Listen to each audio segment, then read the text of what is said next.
If you knew you were enough, what would your life look like? What would love look like? This is the Enough Factor broadcast, where we're redefining what makes you enough in life and in love. Now here's your host, Suzette Vearnon.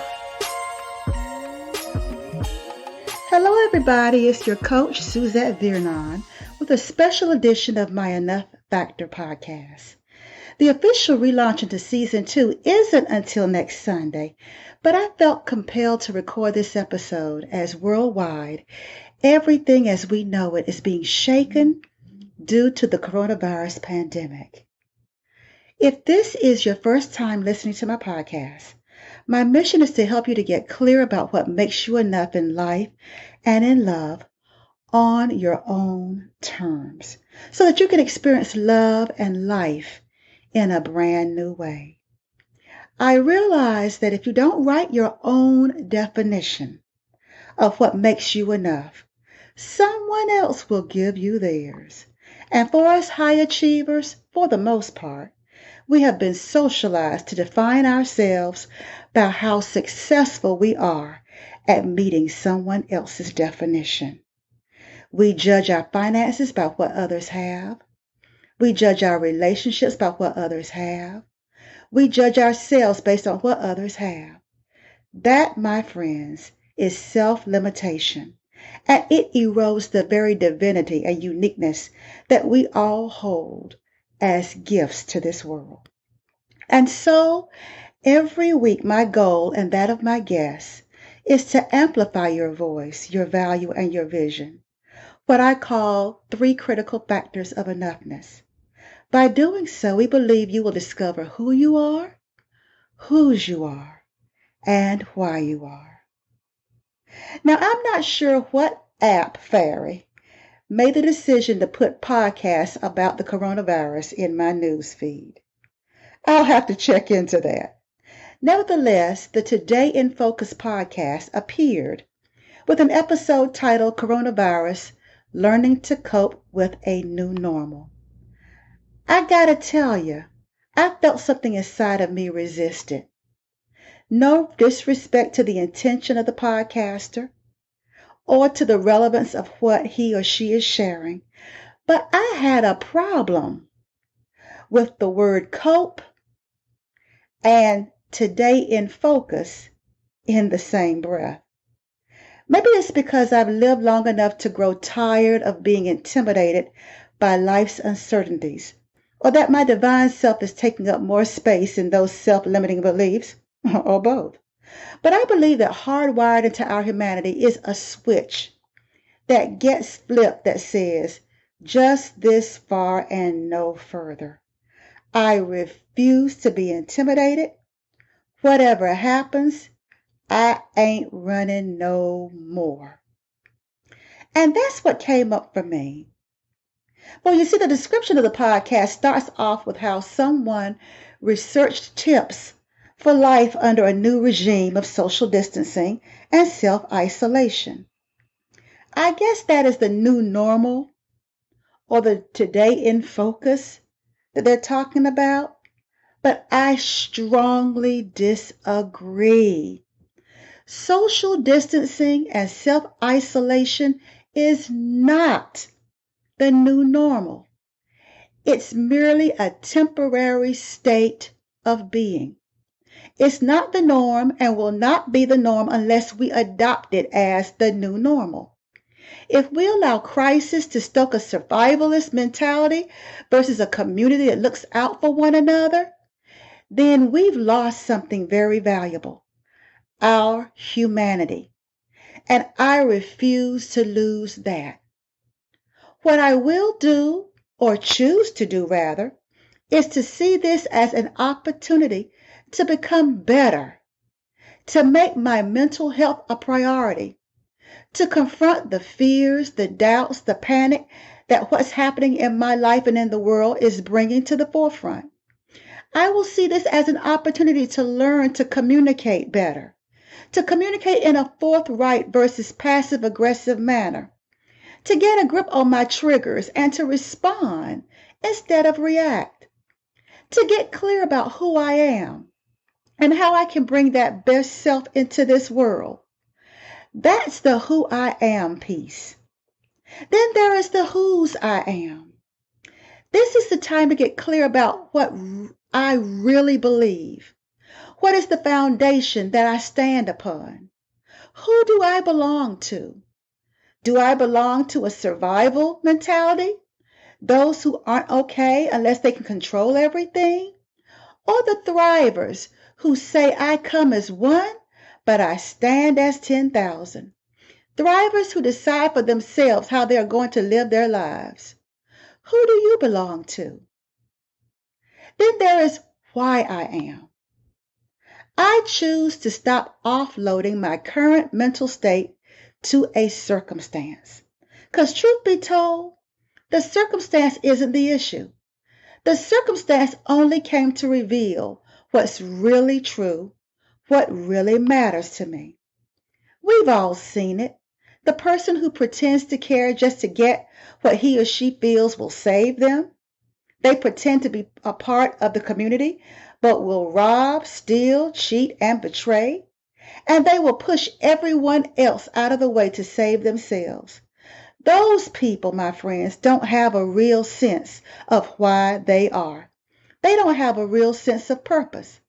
They are allowing their basest depravity to override the truth of why they exist and what the moment has come to present as an opportunity.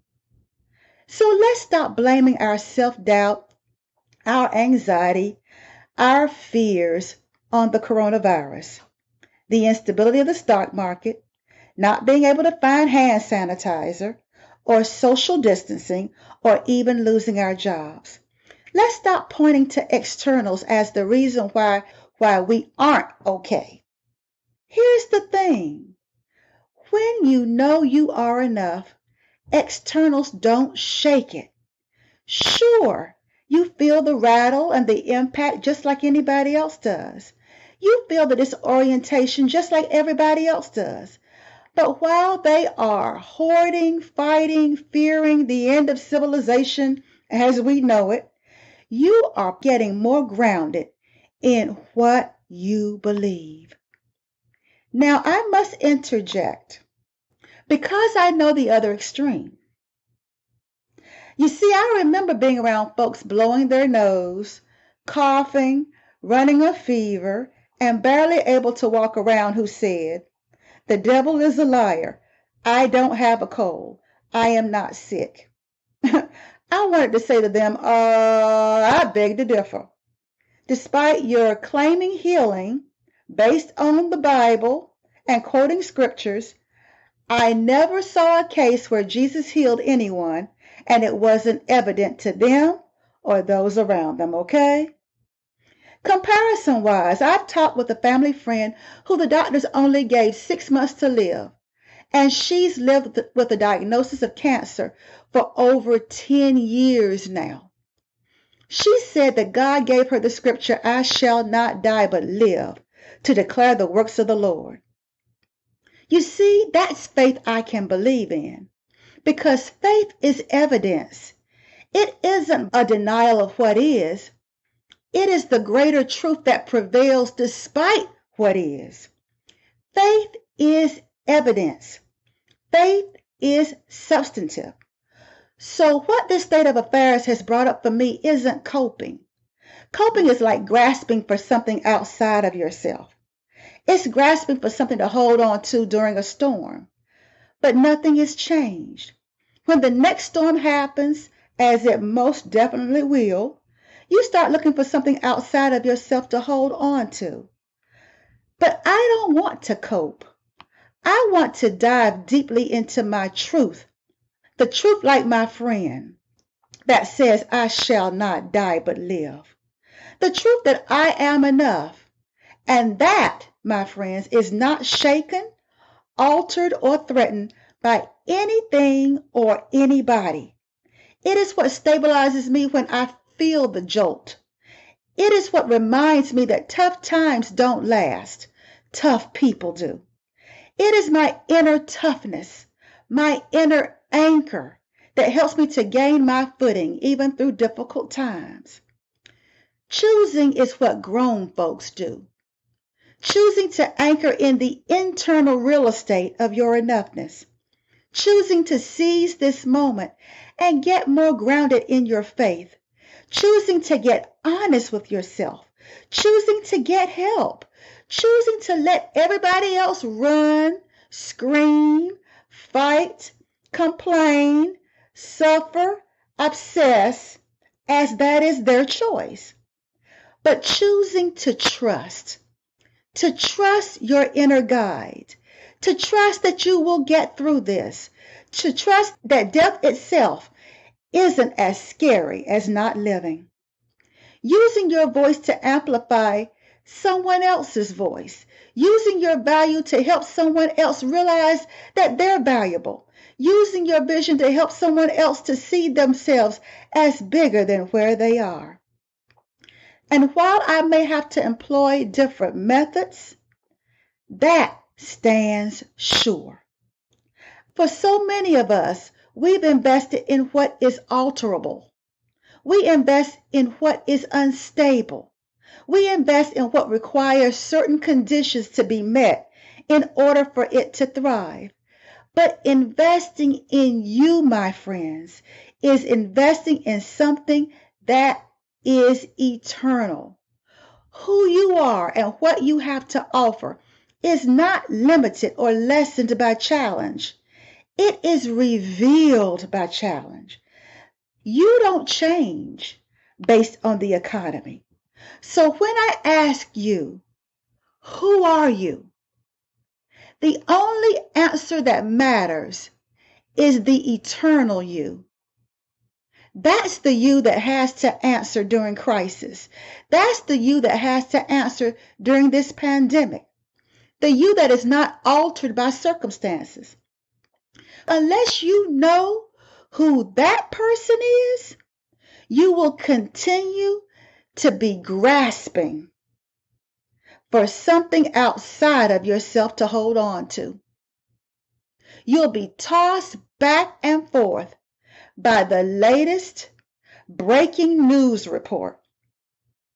It's the experience of the divinity inside of you that anchors you. Life circumstances, challenges, heartaches, and difficulties whittle away the pretentious, the superficial, other people's definitions, and reveal the truth about you. You are the brilliance. No matter what you're facing, you are the one that created what you have. You are the one who made the money. You are the one who landed the job. You are the one who believed in yourself when others told you you would fail. Regardless of the new normal or the new temporary, you are enough, and that will never change. This is Suzette Vearnon, your life coach and relationship solutionist, here to help you get a broader vision of you, to go from coping to choosing, and to remind you that you are worthy, you are worth it, you are more than enough. Bye. You have just listened to the Enough Factor podcast with your host, Suzette Vearnon. To get notified of new episodes or to dig deeper into today's topic, become a subscriber. And while you're at it, tell us how we're doing and what topics you're interested in. We appreciate your feedback and your reviews. Until next time, remember, you are worthy, you are worth it, you are enough.